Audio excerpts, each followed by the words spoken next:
You're now listening to the Boys in the Booth podcast with your hosts, Harper Cody, Chad Melbourne, and Casey Abrams. New episodes every Monday on Spotify and Apple Podcasts.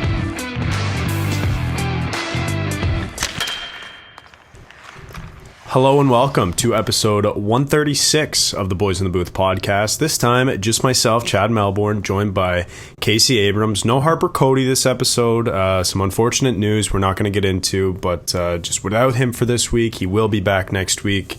So yeah, thinking of him and other people involved as well. So this episode, Case, before we get into it, let me just ask, how you doing?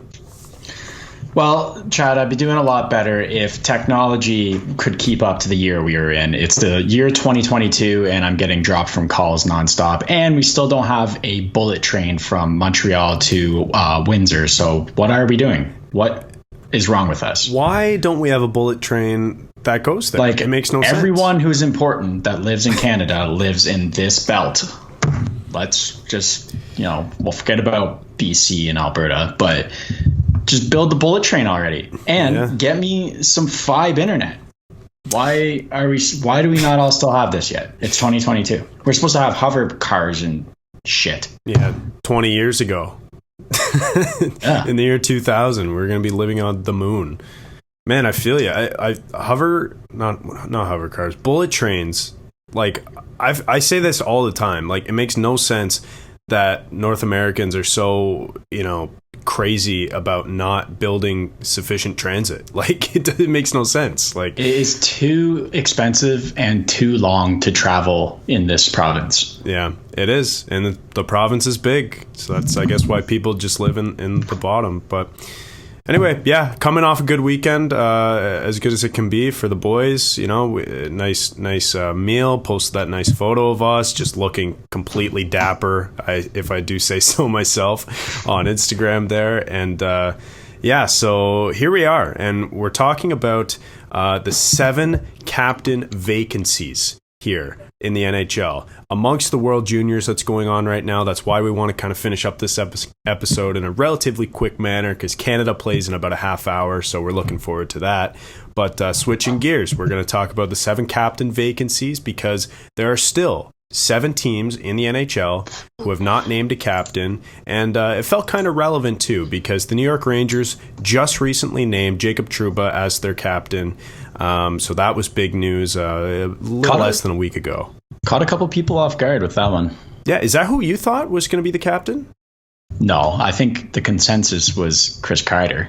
Well, I mean, naturally, he's been there forever. He's kind of been that guy for them for as long as I can remember. So I thought a lot of people were expecting that, or even Zibanejad, because he is just he'd be like a player's captain. Like, everyone really likes him, and he's that personality. But I guess Trouba, he's the best of both worlds in terms of leading on the ice, as well as maybe being kind of that more serious guy. So yeah. Sure. And I mean, he's one of their best defensemen, and he plays a ton of minutes, and he's signed long term. So kind of makes sense to me. I was expecting Zibanejad, though, like you said. Like, to me, I thought that was the obvious pick. Kreider, like, I've never been sold on Kreider. I get that he's like captain material, like your stereotypical captain material, but I don't know. I still think I have a soft spot for your best player being named captain, and Zibanejad last year and the last few years has been one of their best players. So,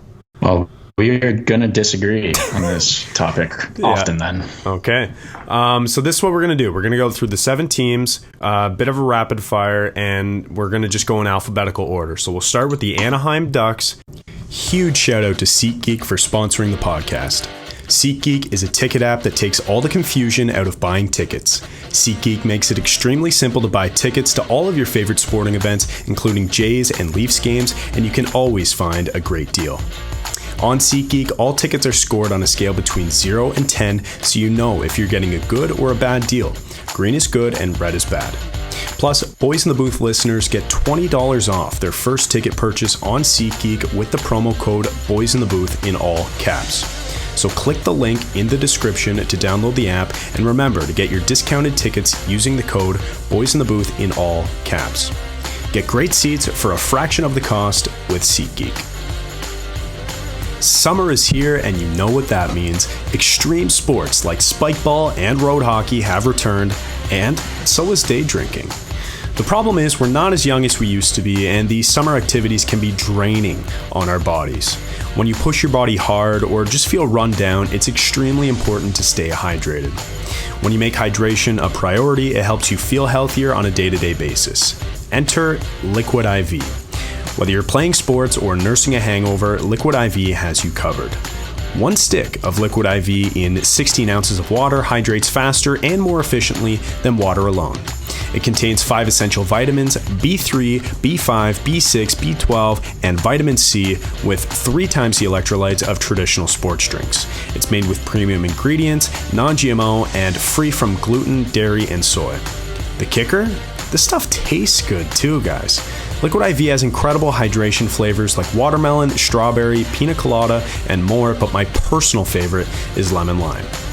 So get 25% off when you go to liquidiv.com and use the code boys_in_the_booth in all caps at checkout. So that's 25% off anything when you order using the promo code boys_in_the_booth, all caps at liquidiv.com. Experience better hydration today at liquidiv.com. Shout out to Cocktail Bombshop for sponsoring the podcast. Cocktail Bombshop is a Canadian woman-owned small business, and all of their cocktail bombs are proudly handmade in Montreal. Well, what is it and how does it work? Step 1, you pick your favorite flavor of cocktail bomb and unwrap it. My favorite is definitely mojito. Step 2, drop your cocktail bomb into 8 ounces of sparkling water and watch it fizz for 5 minutes. Step 3, add a shot of your favorite alcohol, some ice, and enjoy. Fellas, gents, boyfriends of the world, these cocktail bombs make the perfect gift for your lady friend because not only are they tasty, but they're Instagrammable as well. Right now, if you go to cocktailbombshop.ca and use the code BITV15, you can get 15% off your entire order. That's cocktailbombshop.ca. Use the code BITV15 at checkout for 15% off. Case, who do you think the next captain of this team will be, whether it's this season, next season, or whenever? I was kind of hoping we weren't going to start with these guys, although it makes sense. I was hoping we weren't going to start with these guys because the one team on this list that I say should 100% not have a captain next year. I think that they should hold off. That's huge shoes to fill on this team when it comes to captain. There's always been, a superstar captain on this team and a guy who holds that position for a long time. I'm thinking Getzlaf most recently, obviously. So I would prefer that this team doesn't run with a captain next year, especially considering they alternated all their alternate captains last year. They rotated them rather, and I don't know if there's a guy that really sticks out yet. If you're twisting my arm and saying I have to pick a captain for next year, I say pick Henrique. He's only on the team for 2 more years, and by then maybe you have a Trevor Zegras or a Drysdale or a McTavish even available to pick as a captain, and then you have kind of a young superstar be your captain for the next decade. Yeah. I mean, I think we're on the same page for this one. We don't think there's any clear choice because they're kind of waiting on some young guys to take the next step and, kind of fill those shoes. Because like you said, they're very large shoes to fill. What I wanted to do too that I forgot to mention is kind of do exactly what you just did. Say whether you think they will name a captain this season or not, and then pick who you think the best fit could be type thing. So you kind of did that, which I think makes sense. It's the natural progression when you're having a conversation like this. I get the idea of waiting for those young guys, but if I were to pick one guy who I think could fit in, on this team as a captain, I think it's Cam Fowler. He's one of 3 guys who is signed past the next season after this one. Only 3 guys: Ryan Strome, Frank Vetrano, and Cam Fowler. Nobody else is signed. Cam Fowler is in year 5 of an 8-year mega deal as, one of their steady, one of their best defenders. He's been there forever through good times and bad. And I think if you need a stopgap between, for the next 3 years, I think he's the guy. And then after 3 years, he's like 33, 34, whatever. And then you have the conversation. Do you bring him back, but in a lesser role on the ice, keep the mentorship presence, but then pass it off to a guy like, Zegras, McTavish, whatever. So I thought Cam Fowler made sense. Yeah, I think Cam Fowler makes sense to everyone except the Anaheim Ducks, it seems, though, because correct me if I'm wrong, he didn't even wear an A last year. That's something I'm not too sure of. I haven't watched a ton of Anaheim games. Fairly certain, and that's why I didn't actually go with him. Is if you're not wearing an A and you've been there for X amount of years already, it's like, I don't know, maybe it's just not the fit. Yeah, fair enough. Another guy I did, sort of mention in passing was Ryan Strome. Could be an underrated pick because they just signed him to a 5-year deal, and he has worn an A in the past in New York, so that could be something that makes sense. Yeah, and that's kind of a guy he's been around now. He's kind of has that veteran tag on him as well, so that would make a lot of sense. And he is kind of locked up now, so yep, I could see it.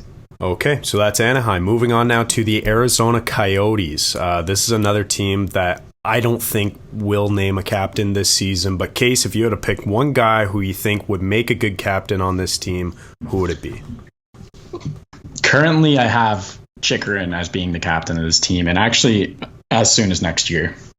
There were a few conversations about it last year. There was actually a few times that the media asked Chychrun about, if there's been any word on that, if he's been told he's going to be the next captain, etc. And like all good players, he denied it and then said, of course, I'd like that honor, though. But he's the guy I really see being the captain of this team.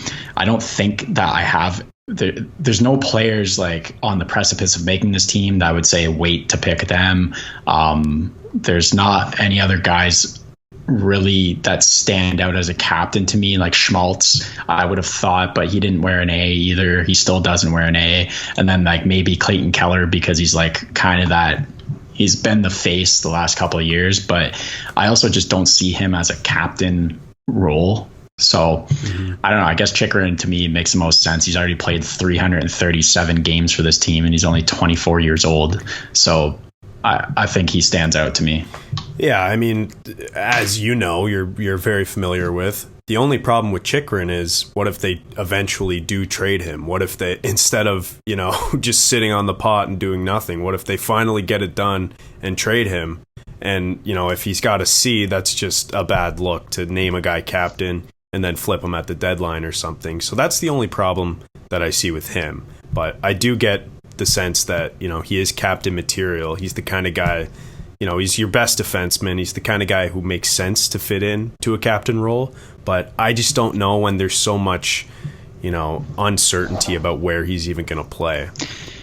Yeah, he's in that category now for me that I'm just sick of talking about it, and it's gone to the point where I don't even think he's going to move anywhere. I think he just locks up long term and lives in Arizona the rest of his life. But it makes a lot of sense to have a guy that's going to play 28 minutes next year be your captain, because he's always going to be on the ice. So yeah, that does make sense. The thing with that's like Chychrun's another guy who just kind of priced himself out of the market. Like, he set the number too high. Arizona did, that is, and they haven't been able to get the return that they want. So maybe he will just never move, but then again, maybe he will. And that's why I think, because of the uncertainty, maybe it doesn't make sense to name him captain.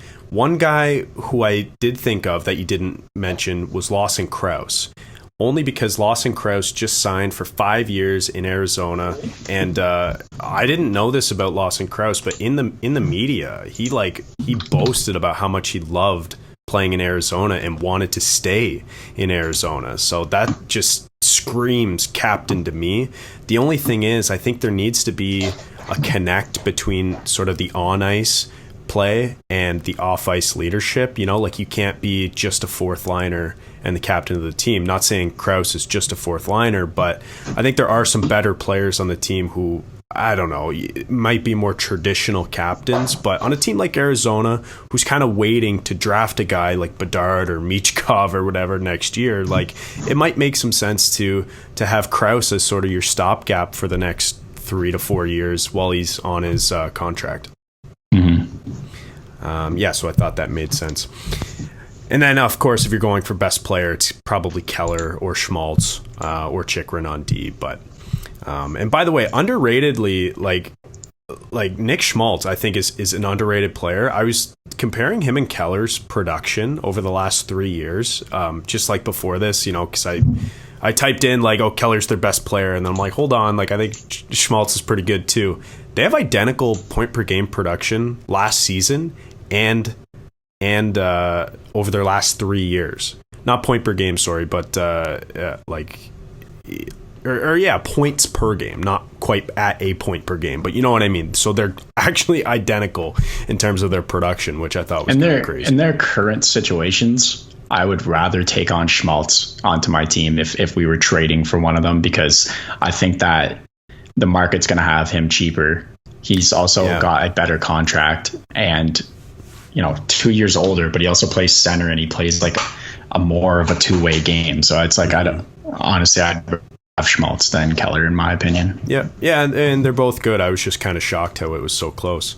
Okay, number 3 now, the Buffalo Sabres. And it's a shame Harper isn't here to talk about who the next captain of the Buffalo Sabres will be. I've got a couple names in mind, but Case, who do you think makes sense for the next captain of the Sabres as they're on the up and up? This is another one where like the consensus doesn't really line up for me. The consensus is Rasmus Dahlin, and frankly, I just don't see him as a captain. There's something about it. He's very shy and quiet. But Nico Hischier's the captain of my favorite team, so I don't know what I'm talking about.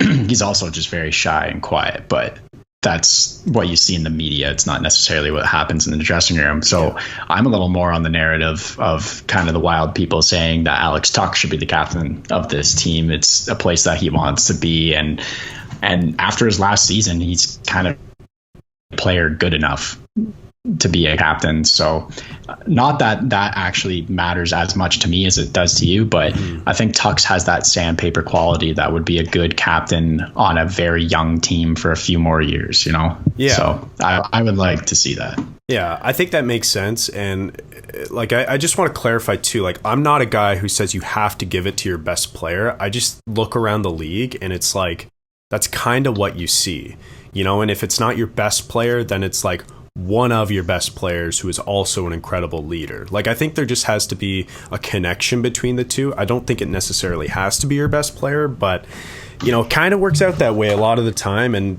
like, if we're talking Toronto, like, remember a few years ago we had this discussion. Like, I think it made sense to name Matthews the captain to entice him to kind of stick around, but they gave it to Tavares, and he wasn't the best player, but he's kind of a captain material. So I don't know. Yeah. There's not a right or wrong choice. It's just kind of what you prefer. And I feel like a lot of people around the league prefer to have a really good player as your captain. But Alex Tuch is that now. Like, he had better production than Jack Eichel last season after being traded for each other. So, he's a New York State guy. Harper loves the connections. He loves playing in Buffalo. And he was fantastic last year after getting traded and was kind of the heartbeat of that team. And we know that Eichel was stripped of his C before he got traded.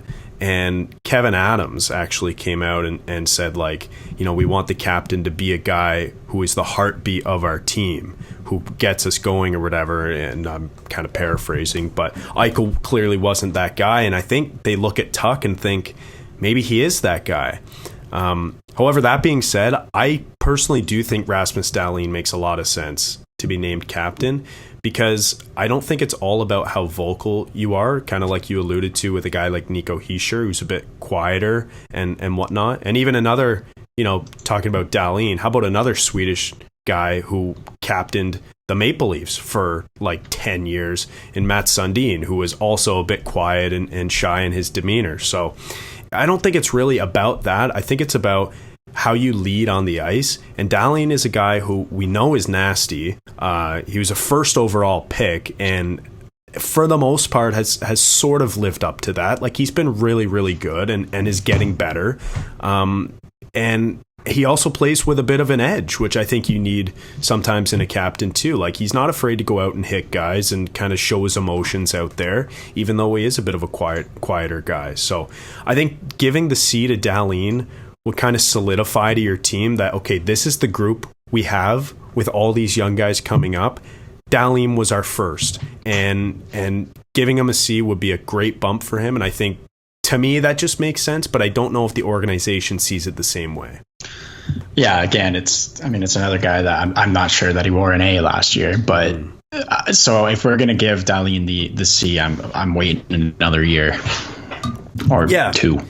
Yeah, I mean, fair enough. Like, I looked up an article before this on the Sabres, and like, this article was talking about how it might make sense to wait for Owen Power, and it's like, well, to me, like, I get it, because that's the type of guy you want as a captain. Like, by all accounts, he's the kind of guy who would fit into that role. But then you're waiting another 2-3 years minimum, probably.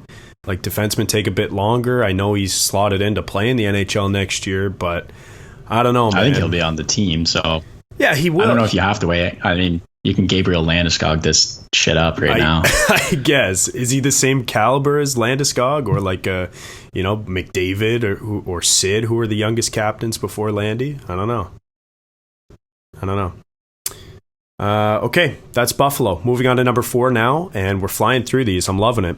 The Calgary Flames. This is an interesting one, because obviously the big trade that went down between Matthew Tkachuk and Jonathan Huberdeau. They also got Mackenzie Weegar in return, and they lost Johnny Gaudreau. So if we look at this team, last year, and we think, okay, who's like a shoe-in for captain, it's probably Matt Tkachuk. And we're not really having this conversation, and he's got the C, and we're laughing. But now it's a bit weird, because without Tkachuk as the clear front runner, they have a ton of good options, in my opinion, starting with perhaps Huberdeau. So, Case, who do you think makes a lot of sense to be the captain of the Flames? Man, you say Huberdeau, but I think that's just such an aggressive move to bring a guy into your team, sign him, and then just make him the captain right away. I think if I'm like a Michael Backlund or someone like that on this team, I'd be like, okay, I mean, thanks. I guess I'll just kick rocks. But certainly makes a lot of sense. He just decided to live and play in Calgary forever. So you know where his heart is, and well, I guess maybe where his bank account is, but obviously he chose to play there. It means something to them, and he's going to be there forever, and he's going to be playing a lot of minutes, and he's going to be kind of leading this team when it comes to playing level. So he certainly makes a lot of sense to me. Also a Canadian guy, maybe makes a little more sense in Montreal to be the captain, but that's impossible. So we'll have to deal with him in Calgary. But frankly, I think it should be like a Michael Backlund. He's been on this team for a long time. He's been that like underrated player on this team that's kind of always just flown under the radar and put in work. So I could certainly see him being the guy, but Huberdeau makes a lot of sense for me. Yeah, so Huberdeau wasn't even my pick. I just see the comparable like instantly as a guy who they bring in, sign for a shitload of money, and then could give the C to. And who's the obvious comparable? John Tavares, who makes $11 million, got the captaincy right away, and it was a big to-do. And some other players felt like they got snubbed. Like I look at a Michael Backlund. If this does happen, I look at a Michael Backlund like a Morgan Riley, a guy who's kind of been there forever, was maybe expecting the C, and then didn't get it. So I don't know if Huberdeau is actually what they're going to do, or if it even makes sense, or if they're even considering it, but I just see the comparable right away. He was the captain of St. John's in the QMJHL 2 years in a row. He was like a Team Canada captain at one point, assistant captain at one point. He wore the A in Florida for the last 4 or 5 years. Yeah. Like certainly he has the resume of a captain. So yeah. Makes a lot of sense. Yeah, it's not insane. I could definitely see it happening, but I think if Daryl Sutter has any say in the matter, I don't know who makes captain decisions, but I would assume it's the entire organizational group and not just one guy. So if Daryl Sutter has any say in the matter, I think it's going to go to a guy like Elias Lindholm. I think Lindholm makes a lot of sense because he's just Mr. Reliable out there. He can put up a ton of points. He's one of the better defensive forwards in the league, plays a very responsible two-way game. And like, that's pretty much for me just what you need on the ice to lead by example. And he's one of your better players. He's been there, longer than a guy like Huberdeau, obviously. And I just think it makes a lot of sense for Lindholm to kind of slot in now as the guy, as a part of the original core who's still left over, to say like, hey, I'm still here. This is my team. Like, I think he would really want it, and I think he'd make a good captain too. Okay. Yeah, a couple underrated guys too. Like I said when looking at Calgary, I had a bit of a hard time because they've got a ton of guys, like, depending on what they want to do. They've also got a guy like Noah Hannafin, who's a rock on the back end. I don't know if he gets considered. And even a Chris Tanev, who's a veteran, who's been around, who still plays really, really high minutes for this team and shuts it down on the back end. So, I could see either of those reliable D-men being in consideration, but I think the real contender for me has to be Elias Lindholm, and I think the Flames do name a captain this season. No matter, I think they have to make a captain almost as like as a message, like sending a message that like we didn't have to rebuild this team or retool it. Like, we didn't have to scramble. This is our plan. This is who we have, and this is who we're going with. So yeah. I think a captain makes a lot of sense. If it were up to me, I'd go to Blake Coleman. I think that Pickles is literally captain material. No one plays harder on this team than Blake Coleman, and also a good guy off the ice. So I would love to see that. And he's there until the end of 2020. Or the start of 2027. So yeah, that would make sense. The Flames have a lot of guys locked up long term on like decent deals that could be in consideration. So I could definitely see Coleman. I thought about bringing him up too. I know you like him. Moving on to number 5 of 7 now, the Montreal Canadiens. I think they will name a captain this season, and by all accounts, from every Habs fan I've talked to, there's only one guy in consideration that makes sense for this team. And that's Brendan Gallagher for me. Case, do you agree or disagree with that? I didn't prep too long for this one. I'll admit that right now. And this was the quickest decision I made. And I think there's no choice but Brendan Gallagher. You could say Nick Suzuki maybe, but Brendan Gallagher is 100% the captain of this team. He's been the captain of this team for the last couple of years with Shea being out on injury. They just aren't going to strip Shea Weber and give it to Brendan. So now that he's out of the picture, I think it's 100% Gallagher. You talk about a guy that is the heartbeat of this team. He's been the heartbeat of this team for a long time. Yeah, 100%. And that's why I thought I'd lead on this one, because it was so easy. There's one option. Like you said, you can consider Nick Suzuki, but like, listen, there's already a lot of pressure on that kid. And according to Dom Lucian's model, did you see this the other day? He has one of the top 10 worst contracts in the league. So, I mean, not that he gives a shit about that, but you don't need to put more pressure on the kid and give him the C as well. You just need him to go out there and play like he can. So, Gallagher's the obvious choice, despite the fact that, like, I think they should have traded Gallagher when his value was sky high. Got a bunch of picks, did a proper rebuild, but I think, Habs management now sees Gallagher as still fitting in with the timeline of the team. Yeah. And if they give him the C now, he's still there. Like, he's signed through whenever. I think he's got another 5 years. 5 years. Yeah, 5 years. So that's crazy. And I think he does fit the timeline if that's the way they want to go. I don't know if that's the right move, but it seems like that's what they're going to do. And Gallagher's a no-brainer for the Habs. Moving on to number 6 of 7, the Philadelphia Flyers. I think they will name a captain this offseason. And I'll let you go first. Who do you think it could be, Case? Oh, this is another team that I'm not jumping up to be the captain of anytime soon. Like, I don't want to fill the shoes of this one either, but I have to think that it's going to be Couturier. He would be my pick for this. A lot of talk that maybe Kevin Hayes would be the guy, but he is too much of a player's captain to be the captain of this team. He's certainly an alternate, but I think the guys like him too much for him to be a captain, as dumb as that sounds. But it's just like he's too much of a personality to be a captain. Again, like he'll have the A. I'm certain of that. But Couturier to me is a no-brainer here. His play, how long he's been with this team, how long he's going to be with the team, it all lines up that he would make total sense. So Couturier makes a lot of sense, and I thought that too because, after losing Giroux, Couturier has kind of been the next guy up since he was drafted. Like, he's kind of been the next guy, the guy being groomed for the captaincy. The only reason I'm a bit hesitant to say that Couturier will for sure be named the captain is just because of his health. Like, I think he's going to start the season on LTIR, and I just don't know if that makes sense. Maybe it's a move like, when he does come back, whenever that may be, then they give him the C. They play the start of the season or whatever with no captain and then announce him coming back and whatever. But I think that they will announce him being the captain before he comes back. Just rock 3 A's until he's there, and then someone drops off and he's the captain because he's there until 2030. Yeah. Yeah. Yeah, it's insane. And then you think about guys like, Kevin Hayes, like you mentioned, I think that would make a lot of sense too. But, maybe there are some concerns that he doesn't have kind of both sides that you need for a captain, the fun-loving players guy, but then also the sternness.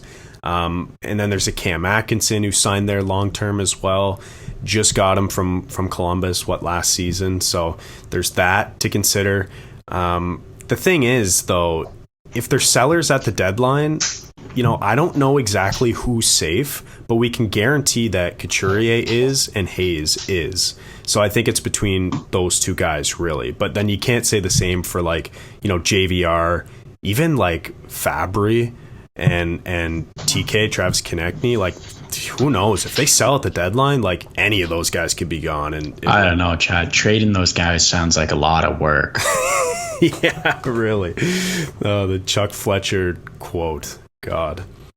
And Farabee, by the way. I said Fabry. I'm thinking of Robbie Fabry. But yeah, okay, that's the Flyers. I think they will name a captain. Just don't know who it's going to be. I would suspect Sean Couturier, and I think we're on the same page there. But I guess we'll have to see.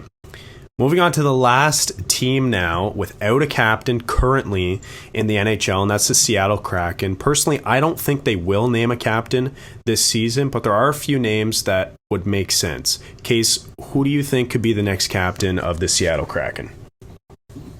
Honestly, if I had the pick, and it might sound weird, but if I had the pick, I would pick Adam Larsson to be the captain, the first captain of this team. He was an early entry to the team. He has been an A for the last 7 years or something like that in the NHL. He's been a leader in Sweden as well. He kind of is the rock on defense for them right now currently. And he's another guy he only has a 3-year contract currently. So you have him as a captain for 3 years, and then who knows what happens to him after that. And then you've got some options. You've got Matty Beniers, you've got Shane Wright, and whoever else is coming into the system by that time. So I think you kind of pick a captain because this franchise needs one. You've been through a full year. It's time to pick someone to be the first captain. I think Adam Larsson kind of fits that bill. And then he's only locked in 3 years, so you can give it to one of the young guys then. Yeah, just one thing I will have to correct you on. They have had a captain, but it was short tenured. Oh, right. Gio. It was Mark Giordano. I totally forgot about that because it was so short-lived. It was for 3 months. So you've already had one, then throw it to Adam Larsson. Who cares? See, I was thinking because they had Gio, they already had a captain that was so short-term. I don't think they envisioned flipping him at the deadline. I think they just got, offers that were intriguing because I don't think you name a captain just to flip him, I don't know. Maybe you do, maybe you don't. But to me, that was weird. But I figured because they already had a captain who was short tenured and they flipped, maybe you just hold off. Maybe you don't need somebody. Maybe you don't have to do something like that again because Seattle's still in a position where, their future, like this season is kind of uncertain. They don't know where they're going to finish. And, the rebuild is going well, and they're going to be a competitive team in the next, 3 years or so, once guys like Matty Beniers and Shane Wright and whoever they draft this year and the next year start to develop and make an impact in the league. So I don't think it makes sense for them to name a captain just yet. I think the one that makes the most sense is one of those two guys, Matty Beniers or Shane Wright. I think it has to be Shane Wright, in my opinion. But I mean, we've heard some rumblings about his attitude problems. So I don't know if there's any merit in that. But I think, those are your franchise cornerstones. And why cheapen it again by naming a captain for another short tenure? Why not just wait for these guys to bloom into your, franchise's best players? That's what I think makes the most sense. I mean, yeah, that's kind of, that makes sense to me, but that's also just not the way Vegas went about it either. So it's like, who knows with these new franchises? Yeah. The thing is with Vegas, I'm kind of just fine with them throwing around a captaincy compared to like Montreal or Anaheim making a captain before you're really sure about it. It's like those teams have a history of good captains and important captains. Even Arizona, for me, it's like, I don't want to throw that around, but they had OEL as a buffer, so it's kind of okay now. But like, I don't know. I'm fine with making 6 captains before we have Shane Wright be the captain of Seattle. It's like, who cares? Yeah, fair enough. Like, that's one way to look at it. I just thought, I don't know. The fact that they did it to Giordano, to me, was just weird. And I don't know if that's how they're going to operate moving forward, or if they kind of just learn from that. So I don't know. Well, I guess we'll see. I thought that was so weird, I erased it from my brain. So yeah, exactly. Okay. Anything else left to add, Case? We talked about the 7 teams who still need a captain. We predicted one for each team, whether it's this year or in the coming years. Anything else to add?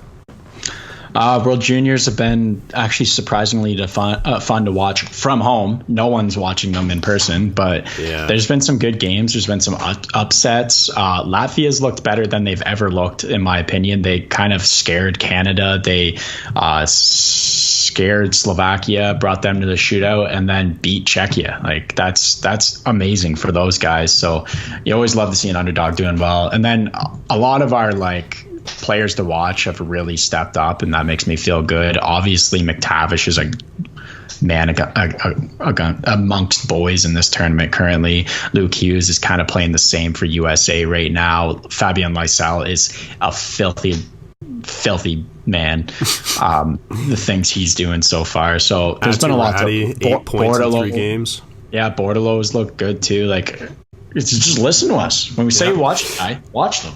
Listen to us. No, I agree, man. It's been honestly because it's so weird it's in August. I didn't know if I was going to be as into it as I normally am during Christmas time. I actually feel like I'm more into it because I'm not off doing other things with family and friends like I do around Christmas time. I feel like I'm just kind of glued to it. It's nice. It's a nice during the weeks stopgap. I'm watching them.